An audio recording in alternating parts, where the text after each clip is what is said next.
estamos yendo a través de una serie que se titula ¿Por qué la iglesia? Entendiendo la importancia de la gran familia de la fe.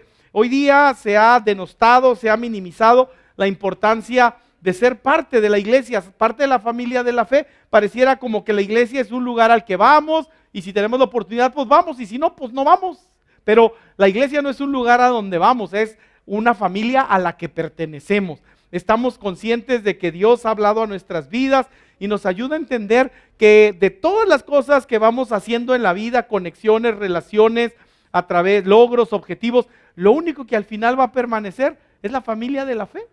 Un día vas a dejar de ser hijo porque pues el lazo sanguíneo se va a romper por algo que se llama la muerte. Y aunque quede el recuerdo, pero ya en la eternidad ya no seremos hermanos, la carne, o padre, o madre, o abuelo, todos seremos hijos de Dios. Y eso será por la eternidad. Y hay un gozo y una alegría, debe haber un gozo y una alegría al decir, vamos a estar juntos por la eternidad. Amén.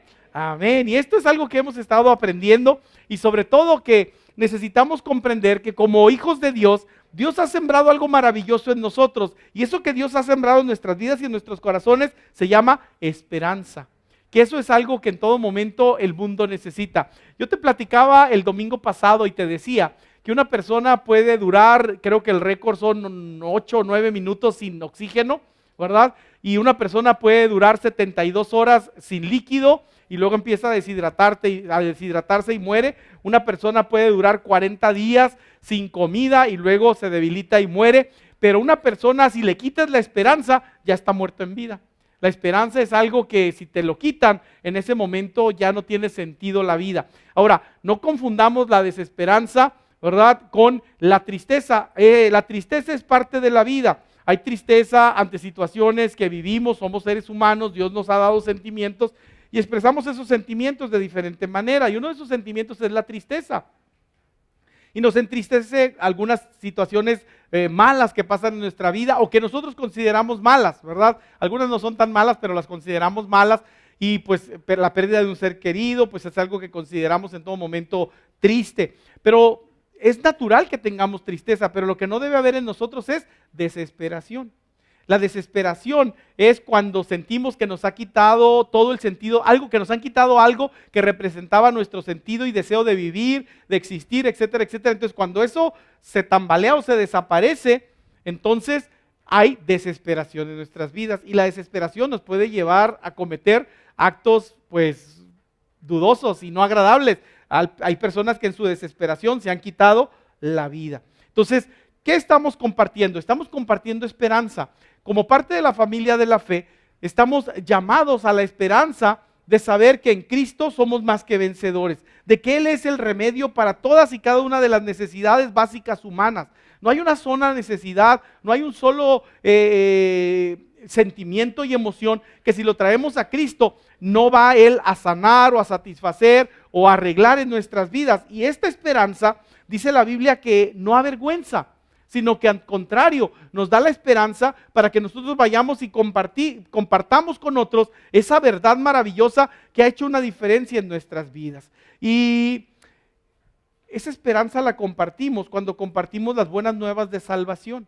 Y las buenas nuevas de salvación es la noticia de hacerle saber a la gente a nuestro alrededor, al mundo, de que Dios quiere tener una amistad con ellos, que Él quiere relacionarse con ellos por medio de la obra redentora de Jesucristo. Él se acercó a nosotros. Yo te decía el domingo pasado que religión es el intento del hombre por acercarse a Dios, pero relación es reconocer que Dios se acercó a nosotros y construyó un puente, un camino hacia Él, y ese camino solamente es por medio de Jesucristo. Alguien dijo que Jesucristo es la esquina donde el hombre tiene un encuentro con Dios. Por eso Jesús dijo, yo soy el camino, la verdad y la vida. Nadie viene al Padre si no es por mí.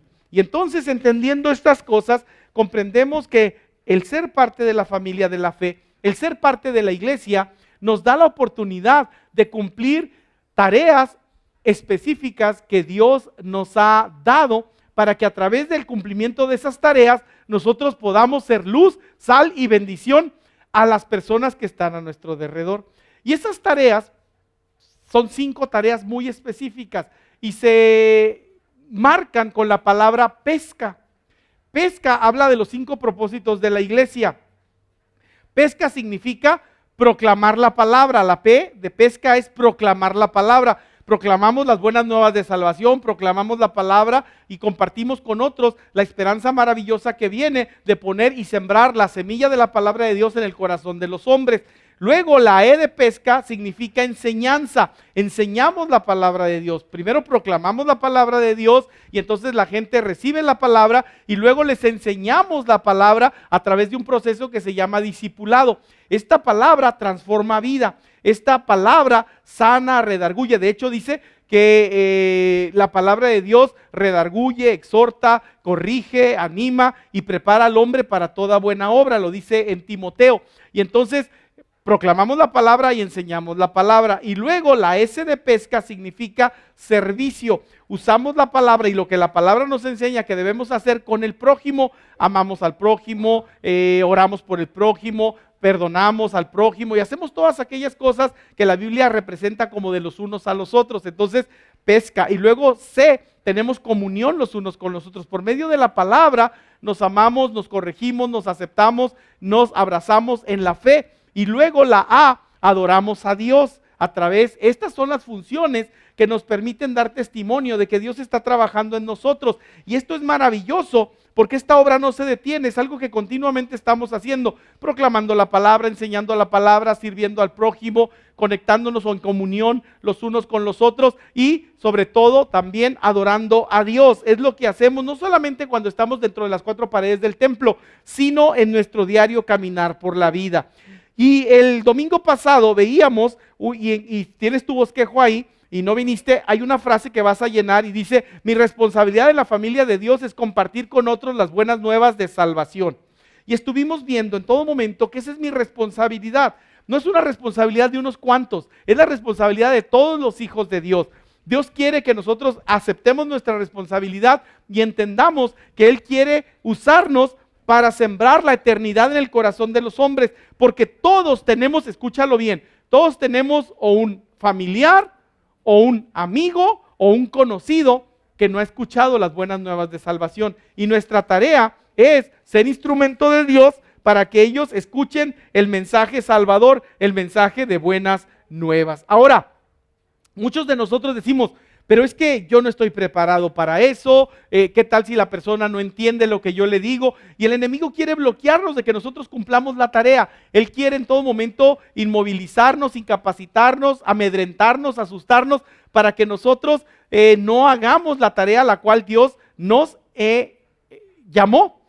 Te dije el domingo pasado, si viniste, que cuando Jesús llamó a sus primeros seguidores, a sus primeros discípulos, Él les dijo, venid, seguid en pos de mí y yo os haré pescadores de hombres. O sea, Él no les dijo, vénganse, vamos a ir a cotorrearla suave, vamos a ir a disfrutar de la vida. No, Él dijo, síganme y yo les haré pescadores de hombres. Entonces hay algo muy interesante que reflexionábamos el domingo pasado.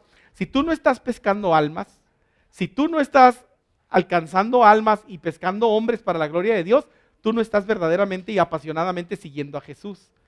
¿Me explico? Esto es lógico, porque si estás siguiendo a Jesús, te conviertes automáticamente en un instrumento en las manos de Dios para salvación de las personas que te rodean. ¿Me explico? Entonces, ahora, Dios quiere confrontarte con esto no para que te sientas culpable y asustado y amedrentado y señalado, sino para que recapacites y digas, Señor, perdóname, porque yo debería ser un pescador de almas, yo debería de estar pescando almas y no lo he hecho, perdóname, pero ahora quiero recapacitar y ser usado por ti para pescar almas. Y yo quiero compartir contigo, después de lo que compartí el domingo pasado en este punto de necesito esperanza, yo quiero compartir o vamos a ir a conocer primero 5 cosas, 5 verdades que necesitas recordar que te van a dar confianza para ser un embajador de Jesucristo.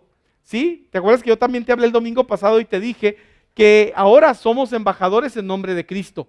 Y nuestro mensaje al mundo es, como si Dios rogase por medio de nosotros, le rogamos a la gente, reconcíliense con Dios. ¿Te acuerdas que de eso dice la Biblia? En 1 Corintios 5:20. Nuestro mensaje es, y Dios habla a través de nosotros diciéndole a la gente, Reconcíliate con Dios, Dios te ama, Dios quiere tener una relación personal contigo. Todo lo que necesitas es una relación con Dios. Yo sé que tú dices, no, yo necesito un mejor trabajo para ser feliz, necesito un mejor modelo de auto para ser feliz, necesito una mejor casa para ser feliz. Déjame decirte que hay personas que tienen un mejor modelo de auto que tú, que tienen una mejor casa que tú, un mejor salario que tú, y no son felices, porque nada de estas cosas nos va a dar la felicidad. Pero cuando entendemos en todo momento que el Señor vino para darnos vida y bendición, entonces empezamos a encontrar el sentido y propósito de nuestra vida. Y el sentido y propósito de nuestra vida es prepararnos para la eternidad por medio de Jesucristo. Y estas verdades, cuando tú las abrazas, cuando tú las haces tuya, entonces puedes compartir la esperanza que Cristo ha puesto en ti con otras personas. Y quiero darte estas 5 verdades para que las recuerdes. La primera es la siguiente: escribe en tu bosquejo, por favor. Tú a veces piensas, ¿qué les voy a decir? ¿Cómo voy a saber si verdaderamente su necesidad es la misma que yo tuve para venir al Señor? Pero escucha bien, todas las personas que conocemos o que conozco tienen la misma necesidad. Muchas personas dicen, ¿sabes qué? Mucho tiempo, mira, yo quiero que pongas atención a lo que te voy a decir. Mucho tiempo se pensó que la necesidad del hombre era la educación. El mundo estaba caótico porque todo el mundo era salvaje y no había sido educado. Entonces vino el tiempo de la educación y se enfocó el mundo en educar. Y las grandes naciones promovieron la educación y se promovió por todos los ámbitos de educación, el desarrollo tecnológico, y pensaron, ahora sí, viene el auge de la humanidad, viene el auge del hombre, porque entendimos que lo que necesitábamos es educarnos. ¿Sí? Los pueblos bárbaros empezaron a ser educados, los pueblos salvajes empezaron a ser educados, todo el mundo empezó a ser educado. Y luego, ¿sabes qué sucedió con la educación? Los países más educados del mundo se dieron con todo en la Primera Guerra Mundial. Entonces el hombre dijo, ¿para qué nos sirvió la educación? Para armarnos, para hacer armas más sofisticadas y darnos con todo en la Primera Guerra Mundial. Entonces la humanidad descubrió y reconoció que la educación no era la clave.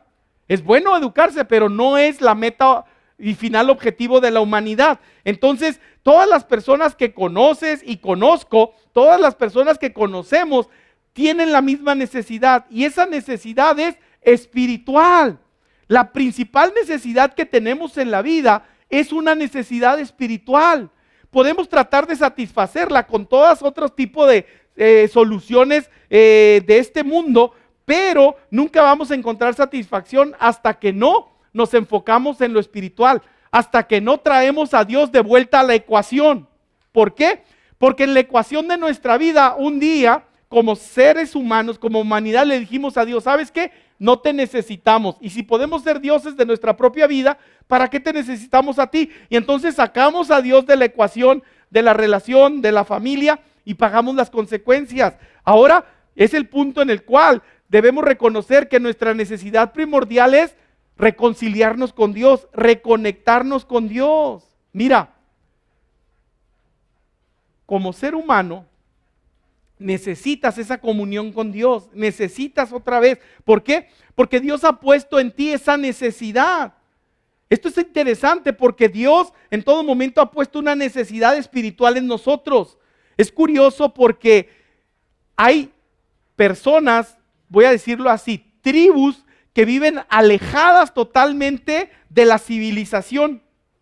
Totalmente alejadas de la civilización, nunca han tenido contacto con la civilización, ya quedan muy pocas, pero todavía hay tribus y ha habido todo el tiempo de la humanidad, ha habido personas que están totalmente desconectadas o culturas totalmente desconectadas de la sociedad.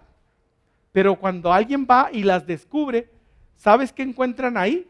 Una búsqueda espiritual, a lo mejor mal enfocada, pero todas esas tribus tienen ídolos o dioses que adoran, o adoran la naturaleza y el cielo y le rinden culto y pleitesía. ¿Por qué? Porque en nosotros hay un sentimiento intrínseco muy profundo en nosotros que nos dice, debe haber algo más en la vida. Algo más que levantarte, ir al trabajo, o ir a cazar, o ir a sembrar y regresar y comer y dormirte. Debe haber algo más, porque Dios nos creó así, puso esa necesidad de una búsqueda mayor que nosotros. La Biblia en Eclesiastés capítulo 3, ahí en tu bosquejo aparece, en el versículo 11 dice lo siguiente, léelo conmigo fuerte y claro: Él sembró la eternidad en el corazón humano. O sea, Él puso un deje de Dios. Alguien dijo que Él dejó un vacío en nosotros, o más bien nosotros hicimos que se creara este vacío cuando sacamos a Dios de la ecuación de nuestra vida y quedó un vacío en forma de Dios. Y nosotros lo queremos llenar con otras cosas, pero solo Dios puede llenar ese vacío. Todos tenemos anhelos, deseos, sueños en la vida, más que lo que estamos viviendo. Hay personas que dicen, es que mi deseo es tener éxito en la vida, pero llegan al éxito y dicen, esto es el éxito, esto es, ¿por qué no me siento completo? ¿Por qué no me siento feliz? Buscan el poder y lo obtienen y llegan a esa posición y dicen, pero no hay satisfacción en eso. Por eso empiezan las perversiones, porque buscan llenar esos vacíos de otra manera, porque dicen, el dinero, la fama, el poder no me ha dado eso. Y entonces están buscando y saben que hay algo más en la vida que lo que han experimentado. Porque la vida es mucho más que levantarte y trabajar y regresarte a dormir y repetir el proceso una y otra vez. Fuimos hechos más que eso, fuimos hechos para más que eso. ¿Me explico?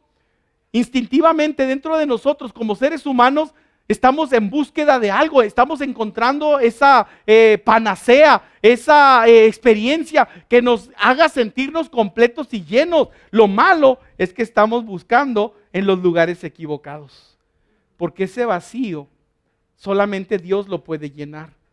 Tú puedes tratar de llenarlo con otra cosa y te voy a dar algunos ejemplos de lo que la gente trata de llenar: salario, estatus, dinero, pasiones, posesiones, sexo, lujos, deleites. Tratamos de llenarlo con muchas cosas diferentes. ¿Sabes? Esa es la vida del hombre. Cuando tú ves a la humanidad, cuando tú ves la televisión, cuando tú ves las películas, cuando tú ves las novelas, cuando tú lees las revistas, lees los periódicos, encuentras en la infinita gama de formas como el hombre quiere llenar el vacío de su corazón. ¿Me explico? Hay personas que quieren llenar ese vacío haciendo sufrir a otros. Y no estoy hablando solamente de muerte, sino hablando de traiciones, de infidelidades, etcétera, etcétera. ¿Por qué? ¿Por qué lo hiciste? Y la persona dice, no sé, es que sentía que necesitaba algo más y me metí en esa infidelidad. ¿Por qué? Porque tratamos de lograr llenar el vacío de la vida, porque el anhelo de todos y cada uno de nosotros es vivir una buena vida, ¿cierto o no es cierto? ¿Quién no quiere vivir una buena vida? Muchas personas a nuestro alrededor quieren vivir la buena vida y todos tenemos esa necesidad. Aún como hijo de Dios, sigues teniendo los mismos deseos, anhelos, tentaciones que los del mundo. La vida no cambia porque sigues siendo humano. Cuando recibes a Cristo, Él no te convierte en un autómata o en un robot que ahora ya nada más quiere puras cosas buenas. Sigues luchando con tus bajas pasiones, con tus pasiones engañosas. Sigues luchando con la carne, ¿o no? Y digo, seguimos, voy a integrarme. Seguimos luchando. ¿Por qué? Y seguimos en todo momento buscando la buena vida. Y curiosamente venimos a Cristo y hablamos y escuchamos sermones que dicen que Cristo es el único que puede llenar nuestra vida, que Dios es el único que puede darnos la satisfacción. Pero muchos de nosotros como hijos de Dios seguimos buscando en otras cosas, seguimos buscando en nuestras relaciones, seguimos buscando en nuestros logros, seguimos logrando en nuestros éxitos, seguimos buscando en todas estas cosas. Y todas estas cosas lo único que hacen es dejar más insatisfacción en nuestras vidas. Porque nada de esto, escúchalo bien, lo que hacemos en nuestra propia cuenta y en nuestra propia búsqueda sacia nuestra hambre, porque es un hambre que tenemos. Nada de esto sacia nuestra hambre de sentido y significado. Tú quieres sentir que tu vida tiene un propósito, un sentido, un significado. Y esa hambre solo se puede saciar, solo se puede satisfacer, no con una buena vida que el mundo te ofrece. A lo mejor el mundo te puede dar una buena vida, pero tú no necesitas una buena vida. ¿Sabes qué necesitas tú? Necesitas una mejor vida. Dios no te ofrece una buena vida, el mundo sí te ofrece una buena vida. Dios quiere darte una mejor vida. Me encanta 2 Corintios capítulo 5, versículo 15. Mira, léelo conmigo. Dice, Cristo murió por todos, para que los que viven ya no vivan para sí mismos, sino para Él que murió y resucitó por ellos. Cuando tú vives para ti una buena vida, vives para ti, buscando una buena vida. Pero la mejor vida es cuando vives para Dios, que resucitó. Me encanta esta traducción, te la voy a leer. Me encantó esta traducción que encontré y dice: Jesús murió por todos, para que todos pudieran ser incluidos en su vida. Una vida resucitada, mucho mejor que cuando vivían por su cuenta. Mucho mejor, te lo vuelvo a repetir. Jesús murió por todos, para que todos pudieran ser incluidos en su vida. Una vida resucitada, mucho mejor que cuando vivían por su cuenta. Vivir en Cristo es mucho mejor que cuando vivía por mi cuenta.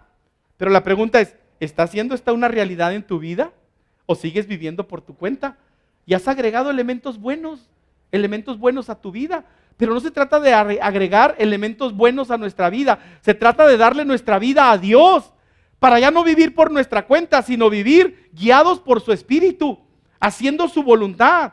Por eso la palabra de Dios dice: de modo que si alguno está en Cristo, nueva criatura es. Las cosas viejas pasaron y aquí todo viene a ser hecho nuevo. Esta, la que te ofrece Dios, no es la buena vida, es la mejor vida. Hay algo mejor que la buena vida, es la mejor vida. Y Jesús lo va a estar diciendo una y otra vez en su mensaje cuando caminó entre nosotros. Otra vez lo vuelve a decir, en otras palabras, en Juan 10:10. En Juan, el Evangelio de nuestro Señor Jesucristo, en el capítulo 10 y en el versículo 10, Él dice algo muy interesante. Aquí es Jesús hablando. Léelo conmigo, fuerte y claro. Dice, Jesús dijo: yo he venido para que tengan vida y la tengan en abundancia. Una vida real, entera, genuina, una vida profunda, llena de la gracia y abundancia de Dios. Él está derramando esa abundancia diaria y continuamente sobre ti. Y Él quiere que tú recibas esas bendiciones. Mira, te voy a poner un ejemplo. Ahora, es un ejemplo burdo. No pienses que te estoy promoviendo en todo momento que compres un boleto de lotería. No, pero te voy a poner ese ejemplo. Imagínate que tú nunca has comprado la lotería, pero llegas a una crisis económica, debes meses de renta, se te complicó todo y dices, bueno, voy a comprar un boleto de lotería. Capaz que le pego al gordo. Y compras el boleto de lotería y le pegas al gordo. ¿Sí? No, esto no es palabra profética ni nada. No. Es un ejemplo burdo y mal hecho. Pero para que entiendas lo que te estoy diciendo. Y entonces te le pegaste a los 100 millones de pesos. 100 millones de pesos. Estabas endeudado, debías meses de renta, ya te iban a sacar de tu departamento, estabas batallando, debías a Coppel, los acreedores de Coppel te andaban correteando, pero ahora tú te sacaste la lotería, 100 millones de pesos, ¿verdad? Y ahí vas, con tus trapos todos rotitos y ahí, ¿verdad? Tus zapatos todos agujerados y llegas, no sé dónde se cobra la lotería, ni me interesa, pero estoy poniendo un ejemplo, ¿verdad? Y llegas con tu billete y dice, vengo a cobrar mi premio. Y la persona que está ahí, pues es algo astuta y luego dice, bueno, ahorita lo atendemos, no se preocupe. Y en lo que te atienden se pone a platicar contigo y le dice, oiga, ¿y usted antes de esto tenía dinero? Tú le dices, no, pues como andas emocionado, sueltas la sopa rápido. No, me estaba muriendo de hambre, ya me iban a tenía 5 meses de renta y ya el casero me andaba queriendo sacar, ya me andaba amenazando con sacar mis tiliches a la calle y pues no tenía ni trabajo y andaba batallando y me tenía que esconder de los de Coppel, ya ve cómo son y ya le explicas ahí, suelta sopa rápido. Y entonces esta persona dice, qué interesante. Y luego te hace una propuesta. Te dice, oiga, mire, que cobre los 100 millones, pues va a ser algo difícil, complicado y se va a llevar un tiempo. ¿Qué le parece si le damos 50 millones nada más? Y ya, mañana mismo se los entregamos y se quita de problemas. Y tú dices, pero dices, no, dices, yo me saqué 100 millones. Y le dices, mire, ¿sabe qué? Soy feo, pero no soy tonto. Así le dices, Soy feo, pero no soy tonto. Y entonces yo quiero que me dé lo que me corresponde. Sí, no tenía nada, pero pues también no voy a desperdiciar lo que me saqué. Así es que quítale impuestos, quítale lo que es por ley, pero a mí me da lo que me corresponde. ¿No harías eso? Claro que sí, pelearías por tu derecho, por lo que te corresponde. ¿Cierto o no es cierto? Pero qué triste que muchos de nosotros que usaríamos esa lógica con la Lotería Nacional, no usamos esa lógica con el chanclas, con el chamuco, con el diablo? Que te dice, estabas peor, confórmate con ir a la iglesia y ser feliz dentro de las 4 paredes del templo. Ya después te das topes de realidad. Confórmate con que Cristo murió por tus pecados y sigue arrastrando la cobija. Y tú le crees al diablo. Y estás cobrando y viviendo la mitad de la vida que Cristo compró por ti y pagó para ti en la cruz del Calvario. Y por eso tu vida no se antoja. Y tú invitas a otros a buscar a Dios y dicen, no, para vivir la vida que tú vives, no, triste vida que vives tú, ¿para qué quiero yo vivir esa vida? Ya mis propios problemas tengo, mis propias cargas. Y ahí estás amedrentado, asustado, porque el enemigo no te deja que cobres verdaderamente el valor de completo y total de lo que Cristo hizo por ti en la cruz del Calvario. Eso te da suficiencia, plenitud, satisfacción plena. ¿Por qué sigues buscándola en una relación, o en un trabajo, o en un salario, o en una economía, o en un reconocimiento, o en una fama, o en una fortuna, si Dios ya te la dio plenamente? Y cuando tú entiendes esto, te conviertes en una vida de testimonio para que muchos se les antoje tener lo que tú tienes. Pero yo te quiero preguntar con el corazón, y me pregunto yo mismo, ¿se le antojará a la gente tener lo que tenemos? O al contrario dicen, no, pobrecito de él, ahí va arrastrando la cobija los domingos, sale todo desmañanado, ahí va al templo. ¿Me explico? Soy medio gráfico, perdón.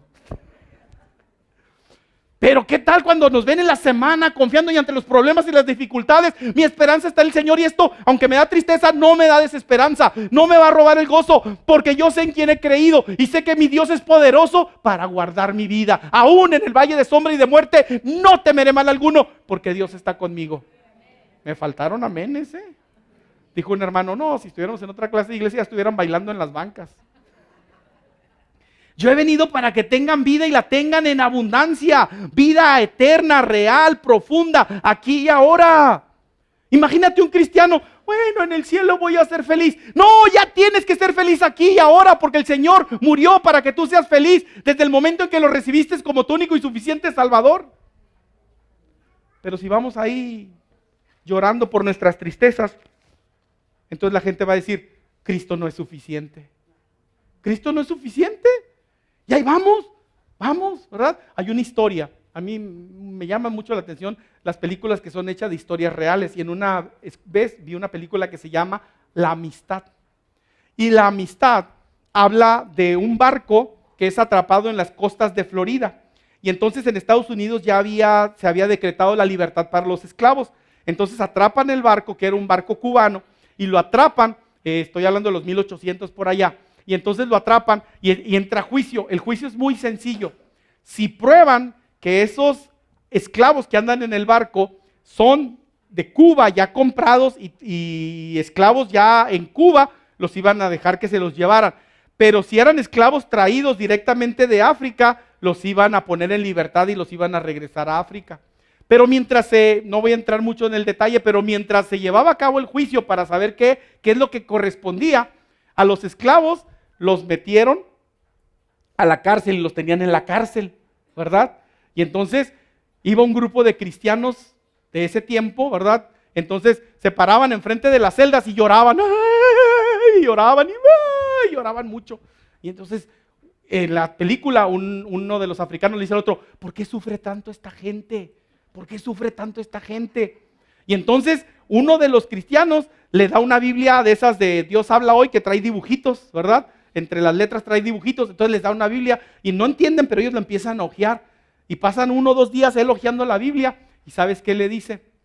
Le dice uno de los esclavos al otro, le dice, ya sé por qué los cristianos sufren tanto. Ya sé por qué lloran tanto. ¿Por qué? Le dijo el otro interesado. Es que les mataron a su Dios.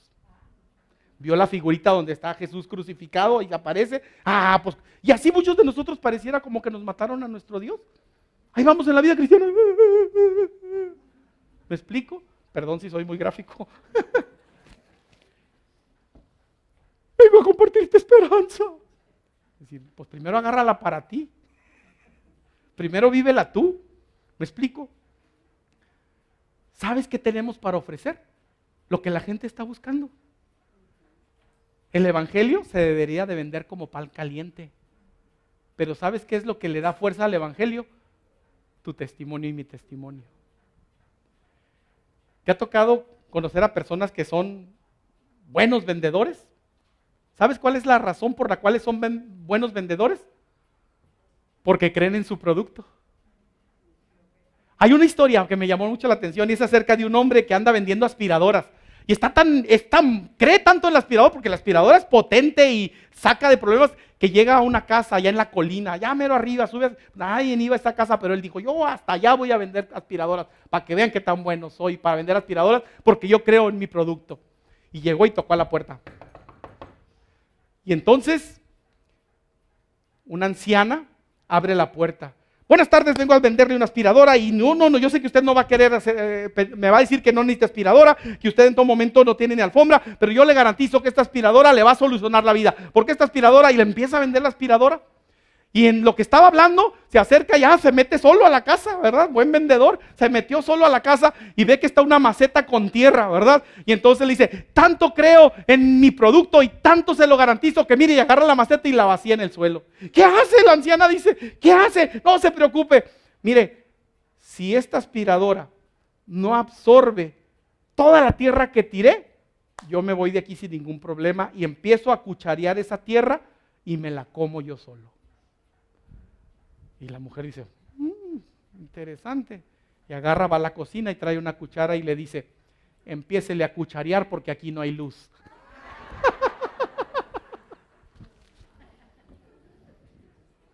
Pero él estaba seguro de su producto. Me explico, tuvo que tragar tierra, ni modo, pero estaba seguro de su producto. Todos anhelamos seguridad, todos anhelamos en todo momento autoestima, todos anhelamos valía, todos necesitamos sentirnos amados, todos buscamos, no importa en la religión que hayas crecido, no importa la educación que tengas, las necesidades que tenemos son las mismas. ¿Sabes que las necesidades de los ancianos en esta iglesia son las mismas necesidades de los jóvenes? ¿Cómo vamos a ministrar a los jóvenes? Pues como ministramos a los ancianos. A lo mejor las formas cambian, pero la necesidad es la misma. Todos queremos sabernos y sentirnos amados, valiosos e importantes. ¿Quieres apagarle la vida a alguien? Hazlo a un lado, ignóralo. ¿Me explico? ¿Te acuerdas cuando estábamos? Yo te he platicado de eso, cuando estábamos en la primaria, ¿verdad? Ya, chavos, ya me dieron mucha carrilla. ¿Qué, prefieres que te ignoren? No, síganle. Preferíamos carrilla a que nos ignoraran, porque ¿quién era el peor? El ignorado, el que nadie lo pelaba, ¿verdad? Entonces necesitamos reconocer, no importa qué formación religiosa o educativa o intelectual tengas, todos necesitamos sentirnos amados, aceptados, todos anhelamos significado, todos queremos que nuestra vida importe. ¿Sabes cuál es el mayor miedo que tenemos en la vida? Ser un cero a la izquierda, que nadie nos tome en cuenta, ¿verdad? Eso es lo peor. Todos anhelamos pertenecer a algo, sentir que estamos conectados con algo, con alguien. Yo no entiendo o no entendía, hasta que entendí esto, yo no entendía por qué un jovencito puede dar la vida por su ganga, por su pandilla, por una bola de malos viciosos. Y hay jovencitos que están dispuestos a dañar a su propia familia para ser aceptados en la pandilla. Porque quieren pertenecer. Porque quieren pertenecer a algo que ellos piensan que representa valor, que tiene valor. ¿Me explico? Todos tenemos un deseo de aprender, de sentir que estamos creciendo, desarrollándonos. Dios ha puesto esta realidad en nuestras vidas y en nuestro corazón. Todos, escucha bien esto, todos tenemos hambre de significado, de sentido y de propósito. Todos tenemos hambre de significado, sentido y propósito, de dirección en nuestras vidas. Pero ¿sabes? Dios es el único que puede proveer esto. Dios es el único que puede proveer esto. Y cuando tú lo entiendes, estás entendiendo la clave del alcance evangelístico. Tú le tienes que decir a la gente las necesidades más profundas, tus luchas y tus dudas más profundas, solo Dios las puede sanar. Solo Dios te puede ayudar. Qué curioso que pensamos que el evangelio es inefectivo porque la gente lo rechaza. Lo que pasa es que a veces no estamos avalando ese evangelio con nuestra propia vida. Y la gente dice, ¿seguro que te funcionó a ti? ¿Seguro? He visto en todo momento cómo vives tu vida y no veo que Cristo sea suficiente para ti. Sigues teniendo las mismas búsquedas que yo, sigues tomando las malas decisiones que yo tomo. Entonces, ¿cómo me dices que Cristo es suficiente? Pero cuando verdaderamente entiendes y le enseñas a la gente que tú vives una vida plena y con propósito porque Cristo pagó por ella en la cruz del Calvario, entonces hay una gran diferencia. ¿Sabes dónde se nota mucho esto? En los entierros. En los entierros hay dos clases de personas. Aquellos que tienen tristeza por el ser que se fue, pero la confianza en que Dios consolará con sus corazones, y aquellos que están desesperados y que casi se quieren aventar y entiérrenme con él. ¿Me explico? Porque esa desesperanza en todo momento es horrible. ¿Me explico? Entonces, todos tenemos la misma necesidad, todos tenemos la misma necesidad. Y si todos tenemos la misma necesidad, entonces es cuestión de que nosotros le enseñemos a la gente dónde satisfacer esa necesidad. Y ahí es donde presentamos a Cristo como su único y suficiente Salvador. Punto número 2. Así como todos tenemos la misma necesidad, todos tenemos las mismas preguntas. Mira, tú piensas que porque ya conoces a Cristo, tus preguntas ya son diferentes a las de los demás. No, todas las personas que conocemos, sean creyentes o no, tenemos exactamente las mismas preguntas que tú y yo tenemos.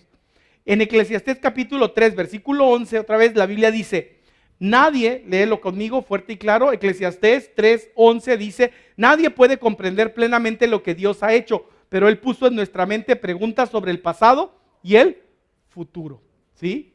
Dios nos creó, dice, cuando Dios creó este mundo, todo lo hizo hermoso. Además nos dio la capacidad de entender que hay un pasado, un presente y un futuro. Sin embargo, no podemos comprender todo lo que Dios ha hecho. Todos tenemos las mismas preguntas. ¿Sabe que hay algo bien interesante?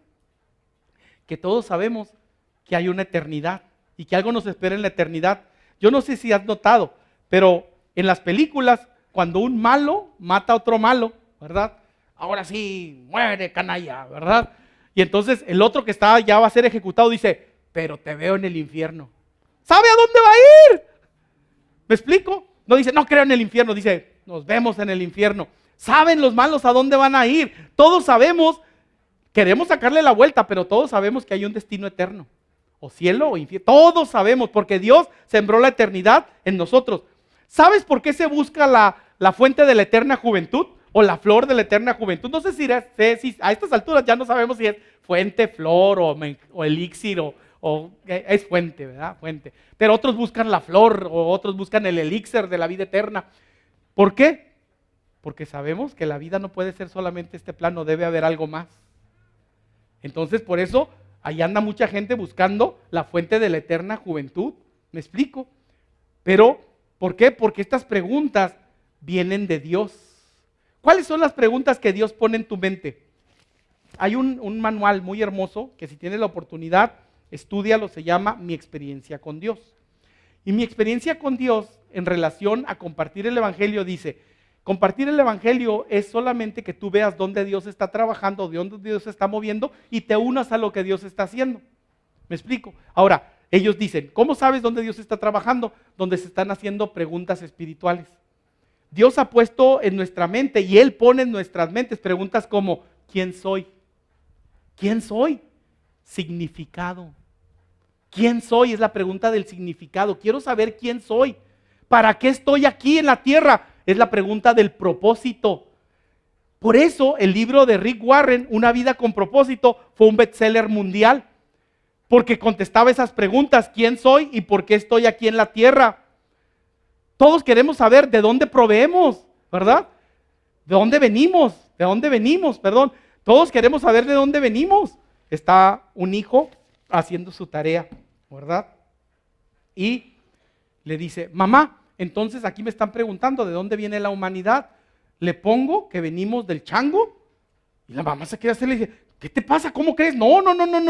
Dios nos creó. Pero es que mi papá me dijo que veníamos del chango. Mira, hijo, la familia de tu papá esa es otra cosa, ¿verdad? Nosotros venimos creados por Dios. Entonces, la pregunta es, ¿de dónde venimos? ¿A dónde vamos? Todos queremos saber a dónde vamos, cuál es nuestro destino. Todos queremos saber, ¿tengo algún propósito que cumplir en mi vida? Todos queremos contestar, ¿qué pasa después de que yo muera? ¿Cuál es mi significado? ¿Qué significado todo lo que me pasa en la vida? Estas preguntas no son insignificantes, no son pequeñas, hacen una gran diferencia aquí y para la eternidad. Así es que cuando hablamos con las personas y ellas están haciendo estas preguntas, podemos compartirles las buenas nuevas porque Dios está trabajando en ellos. Nosotros decimos, ¿verdad? Por eso, cuando compartes el evangelio, la primera pregunta que haces, ¿tienes la seguridad, la certeza espiritual de que si murieras hoy irías al cielo?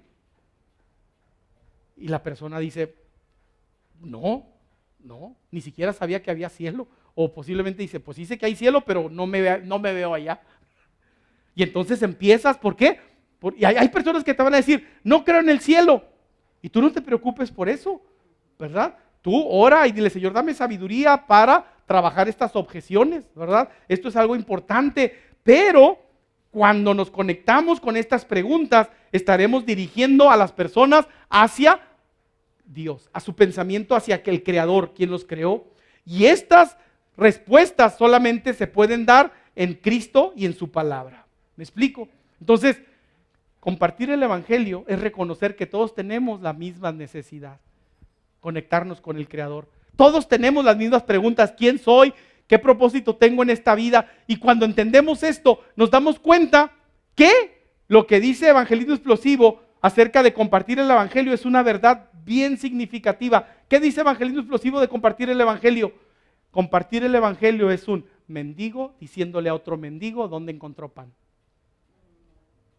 Pero nosotros pensamos que compartir el evangelio es un gran intelectual, teólogo, ¿verdad? Reflexivo, enseñándole a los ignorantes, a los engañados, cómo encontrar la verdad. No, es un mendigo diciéndole a otro mendigo dónde encontrar pan. Porque ¿qué eras antes de encontrar la satisfacción? Eras un mendigo espiritual, ¿verdad? Eras en todo momento. ¿Por qué? Porque en un momento la serpiente engañó al hombre y le dijo, si comen de este fruto serán como dioses. Y los aspirantes a dioses terminaron siendo mendigos espirituales. ¿Me explico?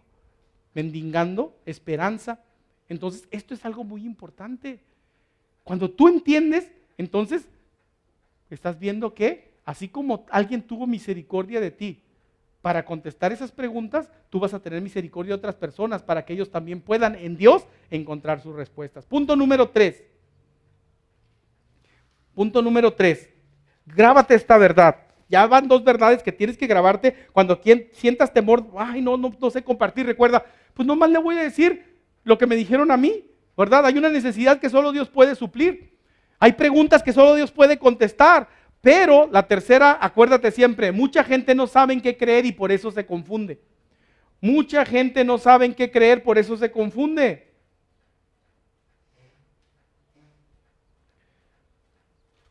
Mucha gente entra continuamente en aspecto a asuntos espirituales y de la eternidad. Continuamente se está contradiciendo. ¿Y sabes cuál es la contradicción más grande que hacemos? Es cuando confundimos salvación y relación con Dios con religión. ¿Me explico? Tienes que entender esto. Somos prontos para etiquetarnos en una religión porque pensamos así, ya me lo voy a quitar de encima.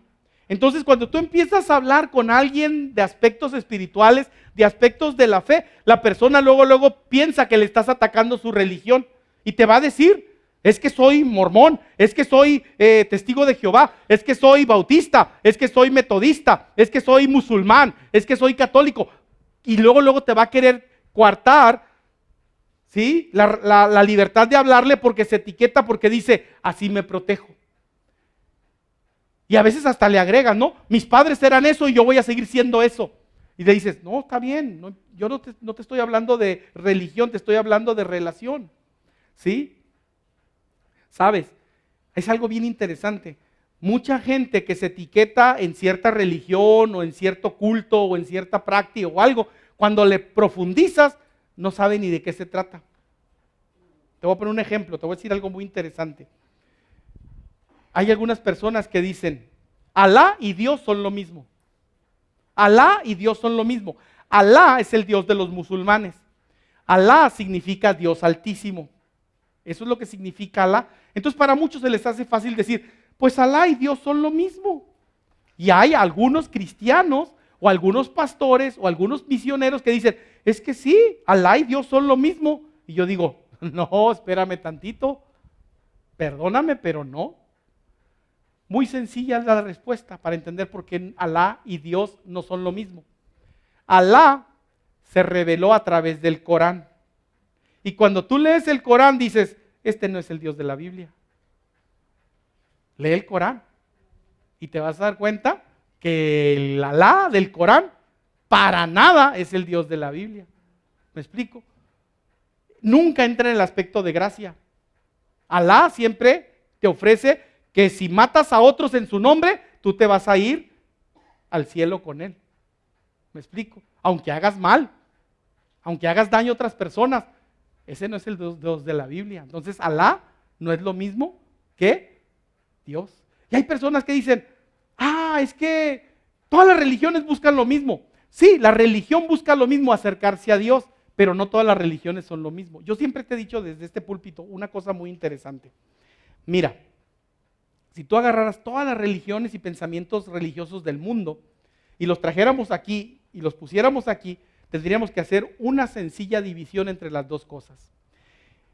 Todas las religiones, pensamientos filosóficos, religiosos y espirituales del mundo se dividen en dos. Y vamos a pensar, de aquí para acá vamos a poner a todos los pensamientos y religiones del mundo que dicen, lo que Cristo hizo en la cruz del Calvario no es suficiente para que tú tengas vida eterna. Tú tienes que hacer algo más. Tú tienes que hacer algo más.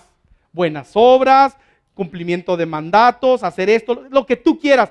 Pero si tú crees que porque Cristo murió en la cruz y derramó su sangre, tú ya vas a ser perdonado de tus pecados y vas a tener lugar en el cielo, qué equivocado estás. Y ahí vamos a meter a toda esa clase de religiones que creen en las obras y en el actuar del hombre.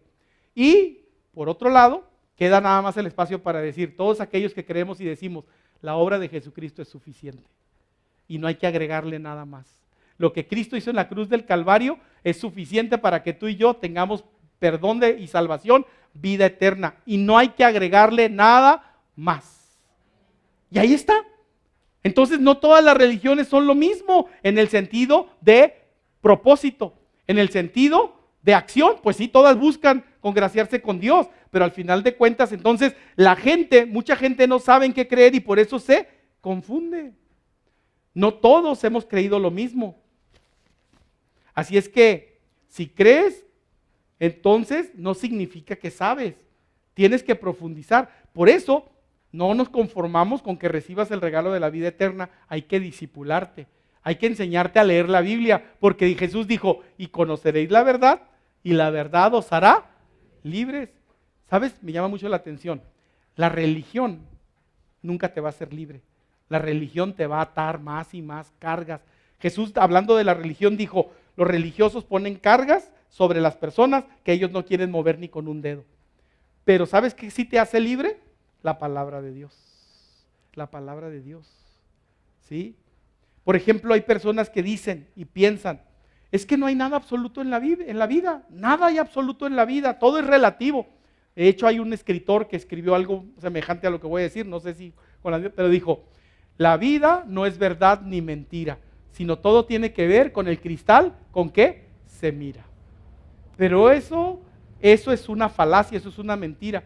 La vida está llena de absolutos. Todos los días vivimos absolutos. Hay cosas absolutas que tú no puedes tergiversar. ¿Sabes qué es un absoluto que todos los días enfrentas? La luz roja del semáforo.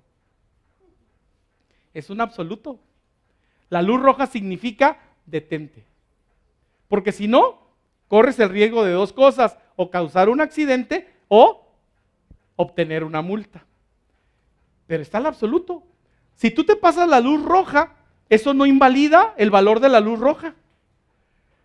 La autoridad nunca va a decir, nadie le hace caso a ese semáforo, quítenlo ya. Al contrario, van a enviar una unidad de patrulla para que empiece a sacar recursos para el municipio. Porque la gente no hace caso al alto o a la luz. Y ahí ves, agazapada la patrulla y cazando a los que no entienden que la luz roja o el signo de alto es un absoluto. ¿Me explico? Otro absoluto de la vida, la ley de la gravedad. Si yo me paro en un edificio de 50 pisos, ¿verdad? Y digo, no hay absolutos en la vida, todo depende con el cristal con que se mira. Así es que me lanzo al vacío, capaz que la libro. ¿Me explico? Y a lo mejor alguien me puede entrevistar en el piso 35. ¿Cómo va? Hasta ahorita todo bien. Se siente liberador. Pero de repente, el absoluto me va a golpear. ¿Me explico? Entonces sí hay absolutos. La palabra de Dios presenta absolutos para tu vida. Si tú los crees y los vives, entonces tu vida va a caminar en plenitud, en satisfacción. ¿Me explico? Ahí está. Primero los Corintios capítulo 14, versículo 33 dice, léelo conmigo, Dios no es Dios de confusión, sino de paz. Dios no es Dios de confusión, sino de paz. Dios se ha mantenido en sus absolutos desde la creación del mundo. Cuando Dios dijo esto es pecado, eso sigue siendo pecado, aunque las leyes lo aprueben. Aunque las leyes ahora digan, no, sí hay un tercer género. La Biblia dice que Dios creó a Adán y a Esteban. No, ¿verdad que no? Porque ahora no quieren vender esa idea. Ahora quieren, no, es que Dios creó a Adán y a Esteban. No, a Adán y a Eva. ¿Me explico? Y Esteban, pues ese se creó solo. ¿Me explico? Porque había confusión en su vida. Entonces ahí está la realidad. Dios no es un Dios de confusión. Y luego dijo en Juan 8:32, ahí está en tu bosquejo. Y conocerán la verdad y la verdad los hará libres. ¿Libres de qué? Muy sencillo, de mentira y confusión. Dios quiere hacerte libre de mentira y confusión. Dios quiere darte la libertad que nada más te puede dar. ¿Estás listo para esto? ¿Sabes? Porque al final de cuentas la vida es una toma de decisiones. Y si no tomas las decisiones en las bases y principios de Dios, agárrate porque no te va a ir nada bien. No te va a ir nada bien. Necesitas en todo momento entender algo y con esto termino. Mira, la gente, no importa qué tantos estudios tengan, qué tanta capacidad económica tengan, qué tan habilidosos sean, ¿verdad? Todos tomamos nuestras elecciones en base, o hacemos nuestras decisiones y nuestras elecciones en base a las emociones. Todas nuestras decisiones están hechas y elecciones están hechas en base a las emociones. Y luego buscamos razones intelectuales o espirituales para apoyar nuestras decisiones. O sea, tomamos la decisión y luego la queremos barnizar de espiritualidad o de intelectualidad. Y así no es como funciona la cosa. Solemos usar la lógica para apoyar las decisiones que ya hemos tomado. Y entonces empezamos a validar cosas que Dios no valida. Y nos volvemos personas manipulables y viscerales. ¿Me explico? Y es que dices, no, es que no eres tú, soy yo. Y el amor se acaba. Y es que pues ya no puedo seguir contigo. Y empezamos a validar nuestra incapacidad emocional. Y la empezamos a justificar. Y a veces hasta usamos la Biblia para justificar nuestros pecados. Pero la verdad es que no debe ser así. Lo primero que debe venir a nosotros es la verdad de Dios. Lo que Dios quiere para nosotros. Y entonces las emociones salen sobrando. Salen sobrando. Porque al final de cuentas digo, pues no me gusta mucho ir al templo, pero Dios dice que no me deje de congregar y yo voy a ir. Porque eso va a bendecir mi vida. Pero si digo, no pasa nada, pues, hoy no estoy de modo, hoy no estoy con ganas, entonces ya estoy validando mis emociones, ¿me explico?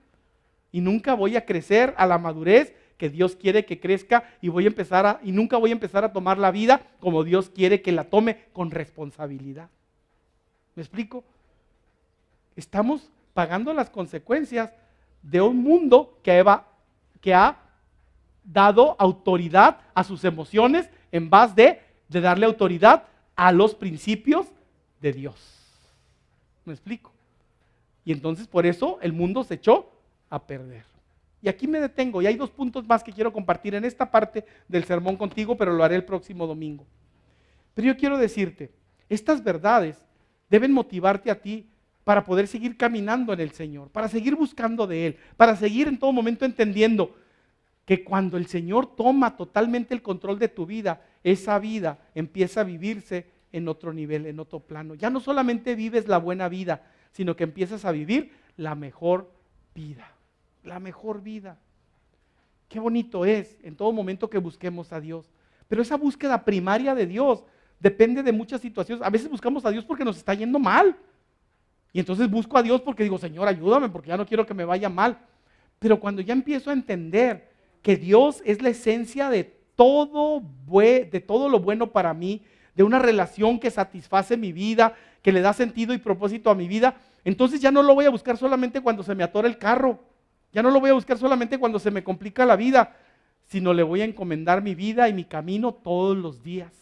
Por eso el salmista dijo, encomienda a Jehová tu camino, confía en Él y Él hará.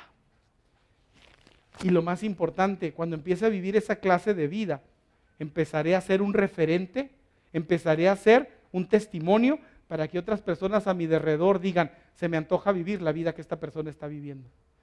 Se me antoja tener el matrimonio que ellos tienen. Se me antoja en todo momento tener y ser un padre como Él es. Se me antoja ser un ser humano como Él es. Se me antoja. Y entonces tú le dices, no soy yo, es Cristo en mí. Es Dios tomando el control. Es Dios en todo momento moldeándome, capacitándome y poniendo en todo momento y haciendo su obra en mí. Yo te invito para que seamos esa clase de iglesia. Seamos en todo momento esa clase de referente. Que la gente diga, yo quiero congregarme en Sinaí, porque ahí la gente es amada, aceptada, transformada, bendecida, porque ahí la gente es motivada a compartir su fe, porque ahí la gente es impulsada a vivir verdaderamente la plenitud de vida que Dios compró para ellos en la cruz del Calvario. Y esto representa, mi amado, una invitación. Hoy te quiero hacer una invitación. Hoy a las 4 de la tarde, por 2 domingos, este domingo y el próximo domingo, estaremos dando la capacitación de 5 en lo alto. ¿Qué es 5 en lo alto? Una forma muy práctica para compartir tu fe, para compartir la verdad del Evangelio. Y tú estás invitado. Esta es la primera parte de un discipulado de evangelismo que damos como iglesia. Tú, a través de este primer taller de 2 domingos, vas a poder empaparte de las verdades trascendentales de cómo verdaderamente compartir tu fe con otras personas. De ahí tú decides si sigues capacitándote o te quedas ya con esa verdad y la empiezas a practicar. Pero ven, hoy a las 4 de la tarde. Yo te invito. Y 2 domingos, un servidor va a dar ese taller y son 2 domingos de capacitación de cómo compartir prácticamente tu fe con las personas a tu alrededor. Pero el segundo llamado que quiero hacer también es para que tú digas, Señor, tengo años diciendo que soy un seguidor de Jesús y no he ganado ni un alma. No he traído a nadie a los pies de Cristo. Así es que hoy quiero hacer un compromiso y decir, Señor, si soy seguidor tuyo, yo quiero ser un pescador de hombres. Yo quiero ser un pescador de almas. Yo quiero verdaderamente ser usado por ti para que yo y mi casa creamos en el Señor. Para que yo y los de mi trabajo caminemos con el Señor. Para que yo y mis vecinos adoremos y glorifiquemos el nombre de Dios. Quiero ser un referente. Quiero ser un impulsor. ¿Cómo te sientes cuando motivas a alguien para que vaya al gimnasio? Porque tú estás yendo al gimnasio y eres un hombre o una mujer fit y entonces motivas a alguien y alguien te dice, ¿sabes qué? Gracias a tu motivación y a tu ánimo y a tu impulso y a que estuviste atrás de mí, ya estoy yendo al gimnasio y ya bajé 5 kilos. Y tú dices, wow, soy grande, soy influencer, ¿verdad? ¿Cómo te sientes cuando tú motivas a alguien para que siga estudiando? Alguien llega y dice, no, ya no quiero estudiar, sea tu hijo, sea un primo, sea un sobrino, llega alguien y tú empiezas a hablar con él, no, mira, hijo, valora, y ¿sabe qué, tía? ¿Sabe qué, tío? Voy a seguir estudiando. Y tú dices, wow, ¿te sientes bien? Imagínate lo que se siente traer personas a los pies de Jesús, conectarlos con la eternidad. ¿Me explico? A lo mejor un día van a dejar de ser fits, algún día van a dejar de estudiar, pero su salvación ya la tienen segura por la eternidad. Esta semana estuvimos acompañando a una familia en todo momento en las honras fúnebres de la mamá. No hay mayor gozo que ver que aún nuestros seres queridos pueden, en su velorio, pueden ser usados como una plataforma para que personas reciban el regalo de la vida eterna. Y decimos, wow, qué maravilloso. Fuimos a acompañar en la tristeza de la familia, pero Dios usó esa situación para que personas le recibieran a Él como su único y suficiente Salvador. Qué maravillosa experiencia, qué maravilloso, cuando aún vivimos una vida que aún nuestra muerte es un vehículo y un trampolín para que el Evangelio sea predicado. Qué hermosa vida, que aún cuando tus restos que usaste aquí en la tierra, tu casa habitación, está siendo despedida, a través de ese proceso personas conozcan a Cristo como su único y suficiente Salvador. Eso es vivir una vida para la gloria de Dios. Yo te invito para que te pongas de pie y le digas, Señor, yo quiero vivir una vida para tu gloria. Si ya estás evangelizando, dile, Señor, no dejes que deje de hacer lo que estoy haciendo. Si no estás evangelizando, dile, ya no dejes que el enemigo me siga incapacitando, invalidando. Quiero levantarme para ser un heraldo de proclamador de tu palabra, para ser aquel que con a diestra y a siniestra comparte las buenas nuevas de salvación. Y dile, Señor, quita todo temor, toda duda y úsame como un pescador de hombres. Amantísimo Dios y Padre nuestro, te damos gracias porque en tu amor y en tu misericordia has hablado a nuestra vida y estás hablando de la importancia de no solamente tener la esperanza que tú nos has dado, sino compartir esa esperanza con tantos a nuestro alrededor que tienen las mismas necesidades que nosotros espiritualmente hablando, que tienen las mismas preguntas espirituales que nosotros, bendito Dios, que están confundidos porque no saben qué creer. Y tu verdad los va a hacer libres. Y esa verdad tú la has puesto en nosotros. Queremos ser tus embajadores, Dios. Queremos ser en todo momento, Señor, usados por ti para salvación de las almas, especialmente porque son almas que amamos, que apreciamos y que no queremos que se pierdan en la eternidad, sino queremos verles delante de tu trono alabando y glorificando tu nombre por los siglos de los siglos. Perdona nuestra negligencia, nuestra apatía y motívanos, Dios, para que esta tarde podamos venir y empezar ese discipulado de capacitación evangelística, para que en tu nombre, Señor, podamos levantarnos y ser, Señor, instrumentos de salvación para tu gloria. Oramos, bendito Padre, por esta congregación, que sea un referente de una iglesia que ha entendido, que ha obedecido y que está siendo usada por ti para hacer un impacto de salvación en la comunidad donde tú nos has puesto y de aquí hasta lo último de la tierra. Queremos ser partícipes de eso para honra y gloria de tu nombre. Te pedimos todo esto desde nuestro corazón, en el nombre del Padre, del Hijo y del Espíritu Santo, en el nombre de Jesús. Amén. Amén. Vayamos adelante, llevemos la luz de Jesús a un mundo de oscuridad. Te amo, Dios te bendiga.